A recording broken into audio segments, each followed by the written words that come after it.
Imperial. Felt like striking. Had to do it. It was on my mind. I was tired. I had enough. You know? It's a long story how we got to this point. But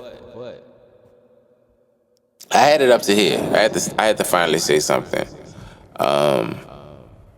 Ladies and gentlemen, thank you for tuning in to Imperials Only. My name is Reed, the Imperial. Over the past few weeks, there has been an intense dialogue within our culture concerning the hip-hop. I don't know if you want to be labeled as a Christian rapper, gospel rapper. I don't know how you want to do that. He's a man of God. That's the most important thing. Now, before I start this story, I want to say that Dee-1, David, has been someone that I've known for a very, very, very long time. I haven't spoken to him in a very long time. At one point, I considered him a friend. 7 years ago, he talked to me off a ledge.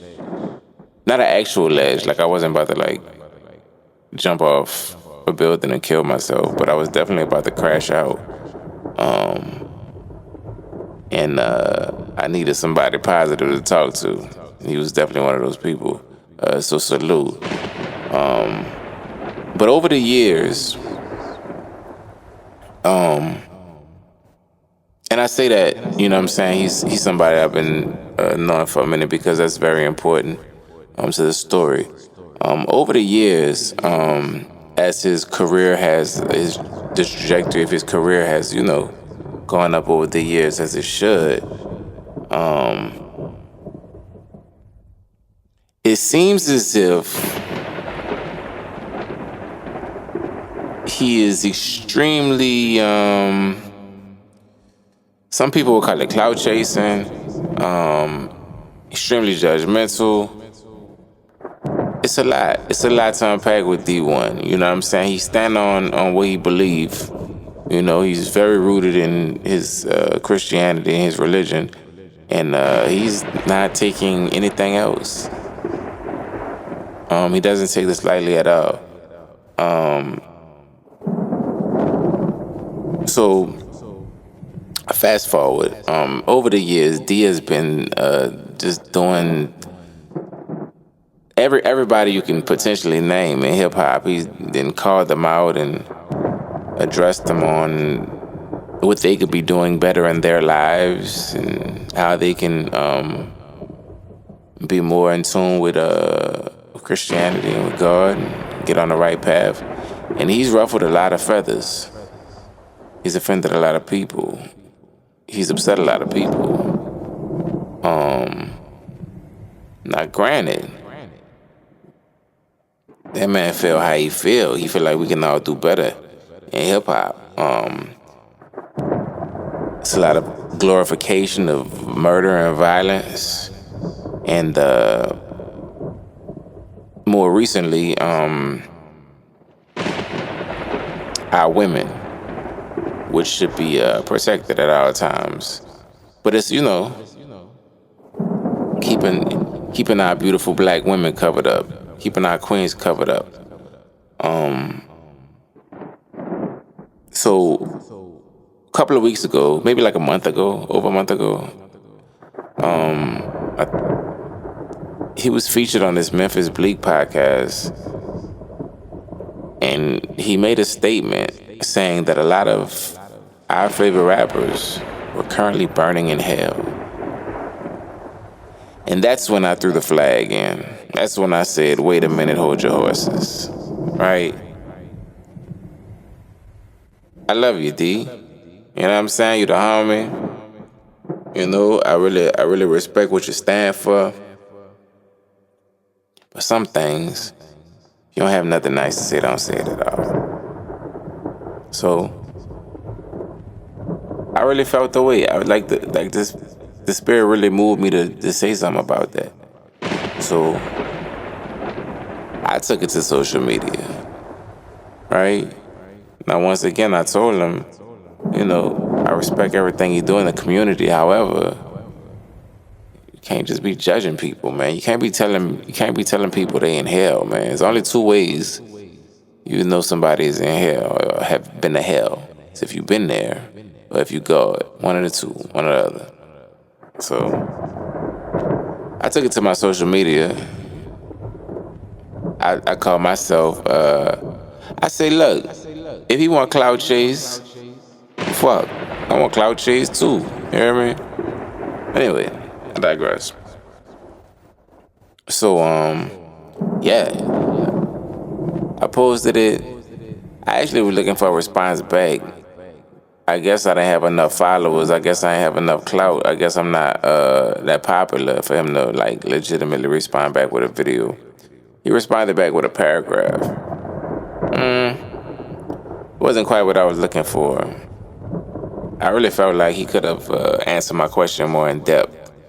We could have actually spoke about it. I really wanted to like have a real conversation with him. What is this? My line is going crazy right now. But yeah, man. So yeah, he responded back with a paragraph, and yeah, I didn't think that was a sufficient response enough. So I wrote a rap and recorded it. Well, backstory: I went to sleep, was haunted by the ghost of DMX, then woke up and did the rap. For context, sorry. So yeah, I had to run that. I had to get this freestyle off. I loaded up Pro Tools and got busy. Cause I wanted a real fucking response. Don't just put me in the paragraph section. But no, you forever, man. Speak to me. I'm trying to challenge you. I'm trying to challenge your mind, man. Trying to get you to have a alternate perspective. He's rooted in his belief, so he doesn't know anything else. Now, I dropped that joint. Now, all the while this is going on, I used to live in Atlanta. Dee-1 currently lives in Atlanta. So, the Hawks, the Magic City sponsorship basketball game was canceled because he went crazy. He was calling everybody, all the people that he needed to call in the NBA, and there was no longer a Magic City night at the Atlanta Hawks game. Dee-1 shut that shit down. Now, I'm gonna keep it real with you. I really could care less about Magic City and the Hawks and whatever they got going on. Right? I found it very funny and entertaining, right? Because there's always this underlining animosity between New Orleans and Atlanta. It's been like that for years. If you don't know, there has been the controversy on who started the word hootie hoo, right? Do your research, right? Outkast, Master P, whatever. Then, once again, Master P again versus Pastor Troy. No more playing GA. Some more NOATL animosity. Right? Then, obviously, you got the Saints and the Falcons, right? More of it. And then, you got the trap niggas versus the New Orleans refugees coming from Katrina. And if it couldn't get any worse, Dee-1 has been added to this list. Because all these Atlanta niggas are thoroughly upset with this nigga. Like, yo, go to New Orleans and do that shit, man. Go mess up Mardi Gras. That's what they, I'm just telling you what the streets saying, right? So D, he on his wave, like, look, man, it don't matter. It doesn't matter where I am on the planet Earth. If it's wrong, and he gonna stand up for it. That's how he feel, right? Now, once again, shout out to Dee-1. You know what I'm saying? The little, the single he got. You should, how it go? You don't want no. I bet he don't want his daughter on the pole. How it go? I bet he don't want his. He doesn't want his daughter on the pole. Nobody wants their daughter on the pole, right? That's the sentiment of the song. That's the hook. Now, I agree with him, right? So, pretty much, I rock with everything homie stand for. I understand he's trying to,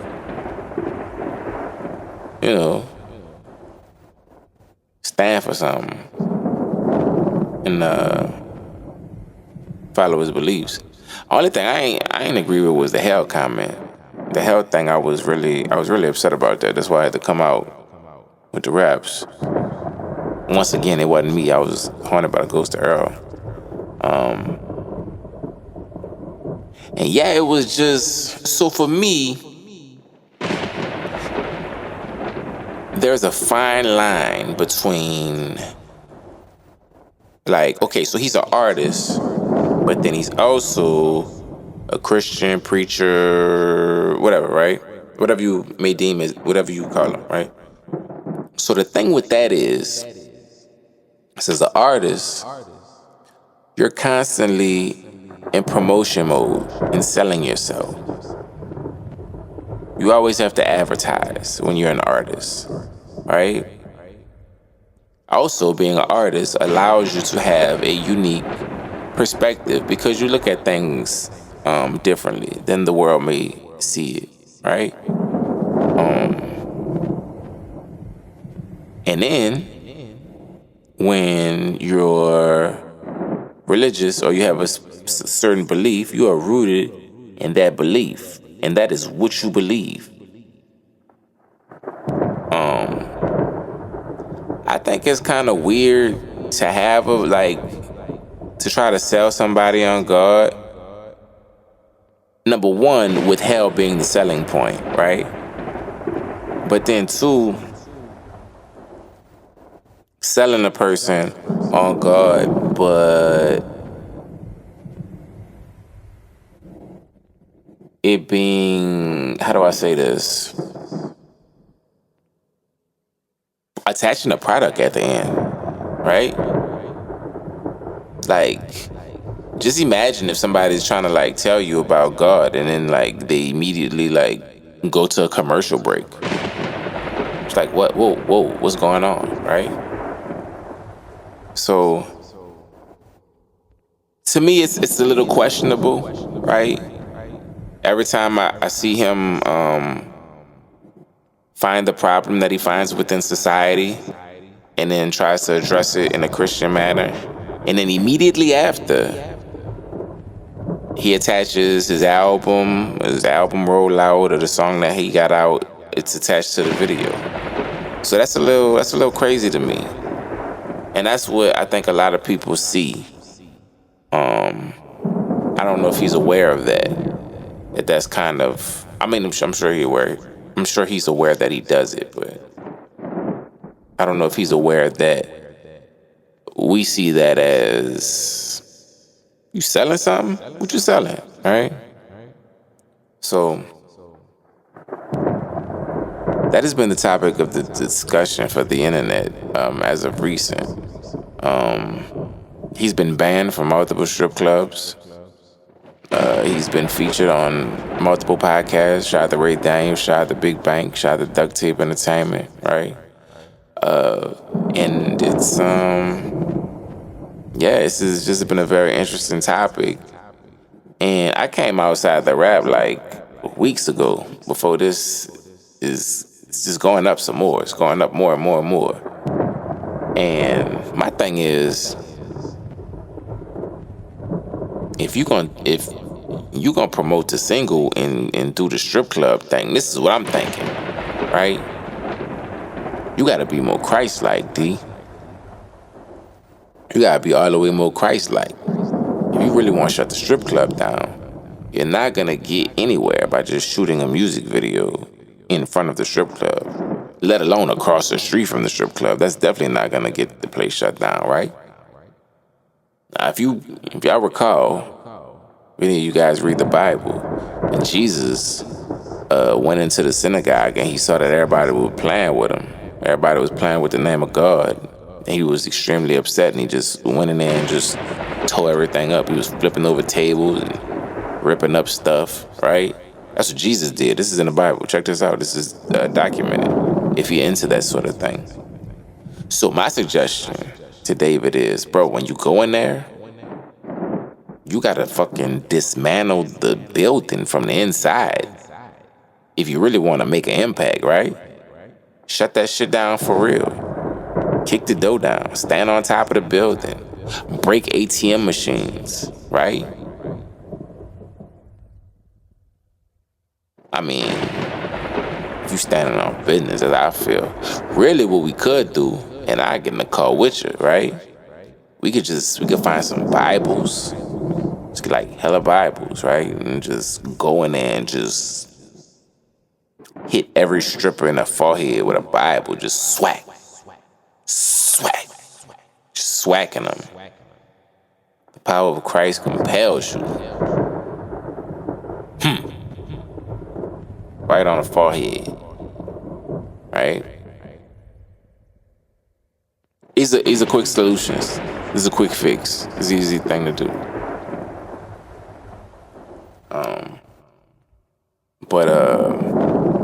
Yeah, man. I actually dropped 2 joints. I wound up dropping 2 songs in this process because it was something I was very passionate about, right? The Imperial, Reject Society, my entire brand identity is standing up for those that can't stand up for themselves. And telling people that they going to hell when you don't even know these people is crazy. It's preposterous. It's outlandish. It's insane. You know? So that made me want to pick up a pen. And I went crazy, I might add. Earl's Revenge is out now. What's the name of the other joint? I don't know. We're gonna put it out though soon. Earl's Revenge is out, but the other joint not out on streaming. We're gonna put it out on streaming probably relatively soon. We got WrestleMania coming up. I might do something crazy for that. But yo, hey man, stop judging people, man. You don't know what people got going on in their lives. And the thing that I need everybody to know is everything has a soundtrack. Everything on the planet has a soundtrack, right? There's a soundtrack for your birthday, right? There's a soundtrack for when people go to the gym, turn up, and really exercise. People have soundtracks for that. There's this soundtracks for being happy, soundtracks for being sad, soundtracks for grieving, soundtracks for being intimate. And I say all that to say, since the beginning of time, there's always been soundtracks to violence, whether it was created by the black community or not. Didn't just start with the black community. If you know, back in the medieval times, right? They used to like sing songs for like the king and stuff, like when it was like, you know, and those songs wasn't just like just happy songs. It was legitimately songs about like how their king was better than your king and he'll like kill everybody in your city type shit, right? So yeah, since the beginning of time, Vikings, when they be rowing boats, right? It's all a soundtrack to violence and murder and mayhem, and killing, right?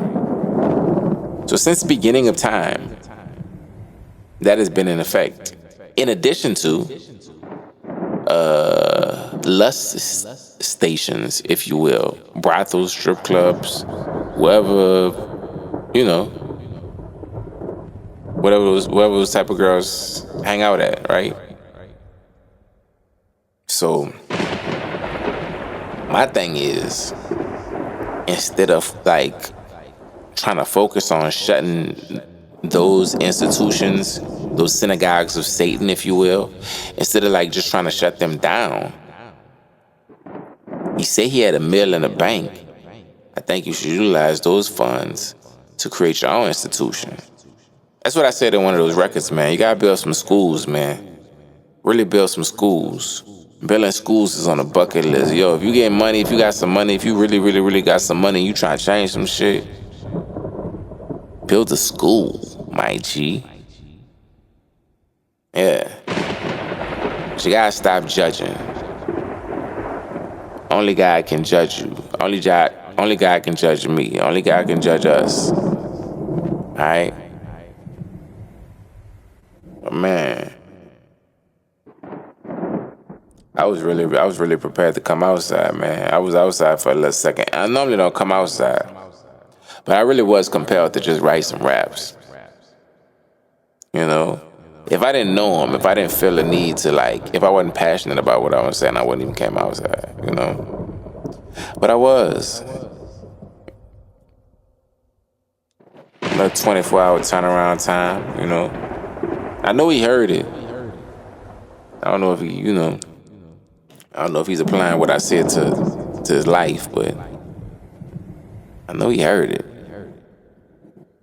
People been sharing it and reposting it, so we'll see.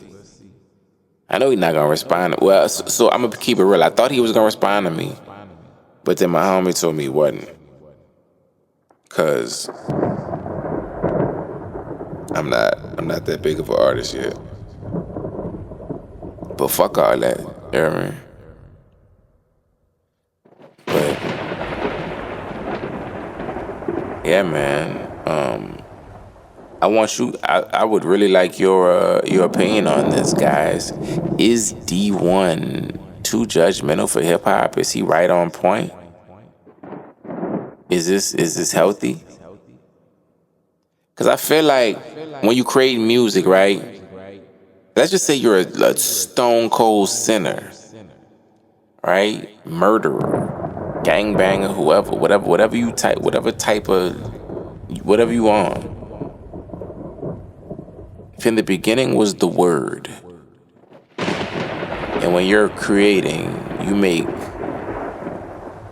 a song that resonates to people,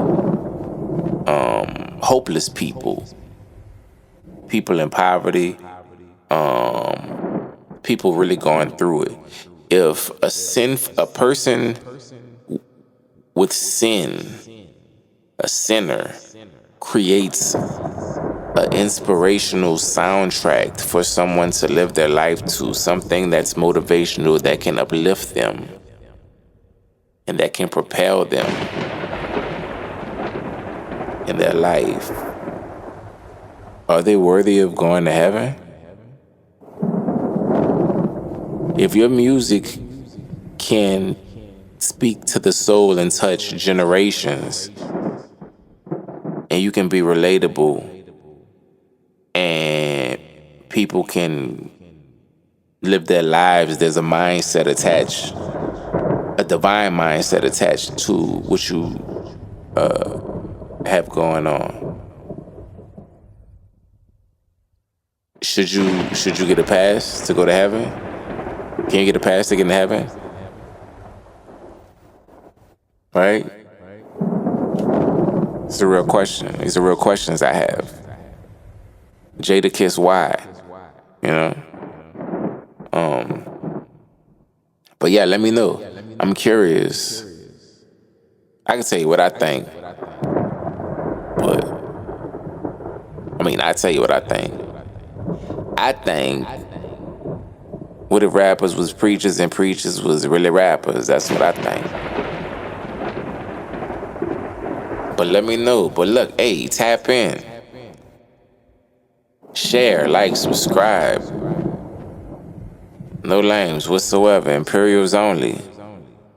Powered by Reject Society. Go holler at rejectsociety.us. Check out the merch. Some beautiful art up there. Some beautiful music up there. The Vinyls is flying off the shelf. If I might say so myself. Operation Flamethrower out now. Shout out to Conductor Williams. We have an absurd amount of problems. Shop with me. You can name your price on the CDs and all them, the digital products. Yeah, man. Site's looking beautiful. Shout out to Mativ. Shout out to all the members. Shout out to all the squad. Shout out to Josh. Shout out to Gina. Shout out to Corey. Shout out to the whole set. Imperials only.